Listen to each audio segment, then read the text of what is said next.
Hoş gördük bir daha hörmətli izləyicilər. Bugünkü videomuzda biz sizə Azərbaycan ərazisində tayfa ittifaqları, onların yerləşdiyi məkanlar, bunların dövlət qurumları yaratmaları və bu dövlət qurumlarla apardığı mübarizə və bütün bu prosesləri xəritə üzərində, yəni asanlıqla necə müəyyən etməyin yollarını diqqətə çatdırmağa çalışacağıq. Deməli, gördüyünüz kimi, yəni lövhədə siz Azərbaycanın bütöv xəritəsini görürsünüz. Araz çayı şərti olmalı Azərbaycanın şimal və cənubi hissələrə bölür. Deməli, eradan əvvəl bilirsiniz ki, Erkən Tunc dövründə, eradan 4-cü min, 2-ci yarısından 3-cü min sonlara qədər davam etmiş Erkən Tunc dövründə Azərbaycan ərazisində qəbilə icması dağılmış və bir neçə qohum olan ailələr birləşib tayfalar yaratmışdılar. Sonradan da məhz otlaq sahələri uğrunda gedən mübarizədə ki, güclü tayfalara, zəif tayfalara tabe edib məhz onların təsərrüfatını və ərazidən ələ keçirmək istədikdə zəiflərlə daha yaxın olan qohumlarla birləşib güclü tayfa ittifaqları və ya da dövlət qurumları yaradırdılar. Bu hadisələr də zaman baxımından Orta Tunc dövrünə, yəni eradan əvvəl 3-cü minliyin sonlarından 2-ci min ortalarına qədər olan bir zamanda baş vermiş və ya təsadüf etmişdir.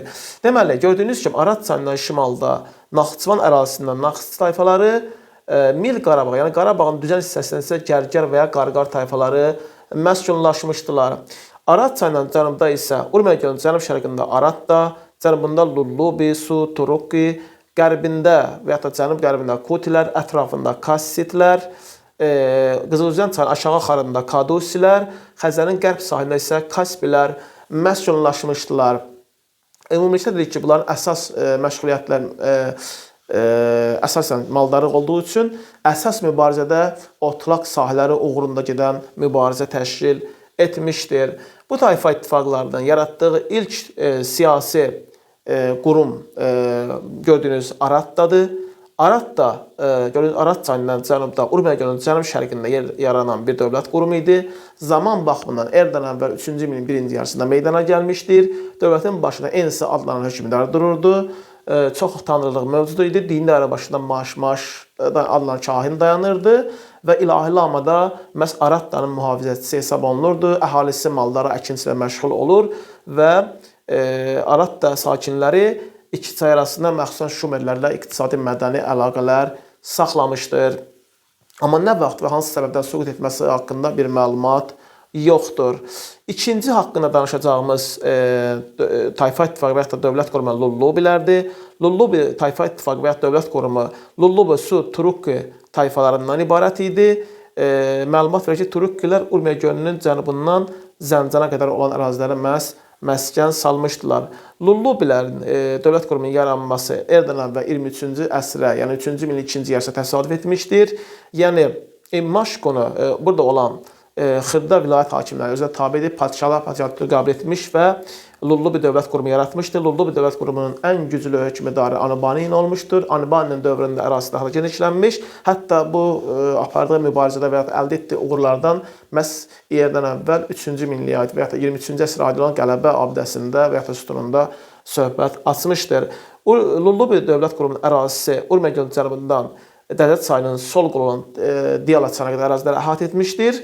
Məhz gördüyünüz kimi onların yerləşdiyi coğrafi məkan məhz bu Azərbaycanın cənubunda məxsusən Urmiya gölünün cənub hissəsindən Diyala çayına qədər olan ərazi əhatə etmişdir. Növbəti haqqında danışacağımız dövlət qurumu Kutilərdir. İqtidarəsi sakinləri bu tayfalar döyüşkənliyinə görə dağacdağlar adlandırırdılar. Onlar da məhz eradan əvvəl 3-cü min 2-ci yarısında və yaxud da 23-cü əsrdə dövlət qurumu yaratmışdılar. Lullubi və Aratdadan fərqli olaraq burada idarəçilik tayfa başçıları və ya da ağsaqqalların birgə yığıncağında hökmdar seçkilər hakimiyyətə gəlirdi. Ona görə burada idarəçilik, yəni siyasi baxımdan quldar demokratiyasına əsaslanır. Yəni seçki ilə hökmdar hakimiyyətə və ya başçı hakimiyyətə gəlirdi.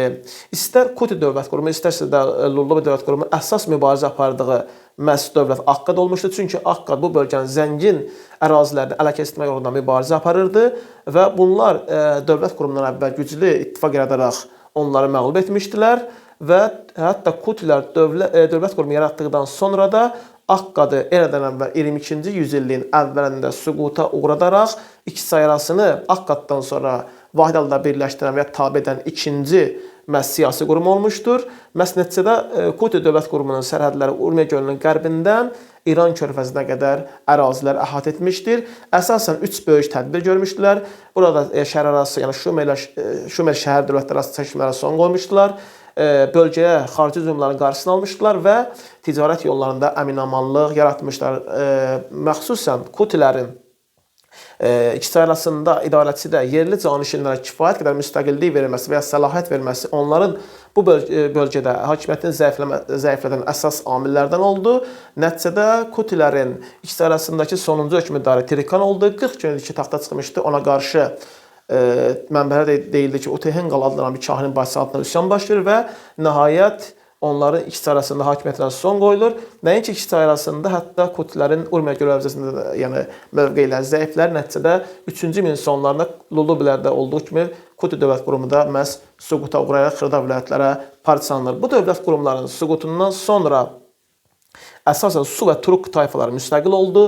Onların müstəqil siyasət yürütməsi qədim şərqin güclü qullar dövlətləri olan Assuriya və Babil kimi dövlətlərin xoşuna gəlmirdi və bunun nəticəsi idi ki, eradan əvvəl 2-ci ilin əvvəlində Assur bu bölgəyə yürüş etsə də Turuk ilə güclü tayfa ittifaqı yaradaraq onlar hücumunu nəinki dəf etdi, hətta Assurun Şuşa vilayətini ələ keçirdilər. Amma buna baxmayaraq eradan əvvəl 2-ci ilin sonlarında Adad-Nirari Assur hökmdarı yürüş edib bu bölgələri öz hakimiyyəti altına ala bilmişdi. Növbəti videomuzda biz sizə Manna, Atropatina, Albaniya dövlətlərinin və onların paytaxtlarının əsasən qəbula düşəcək mövzudur ki, hər il qəbula düşən Atropatina, Albaniya dövlətlərinin ərazilərini, mübarizə apardığı qonşu dövlətlər və əsasən də paytaxtlarının yerləşdiyi coğrafi mövqeyi diqqətinizə çatdırmağa çalışacağıq. Siz də kanalımıza abunə olmağı, bəyənib paylaşmağı unutmayın.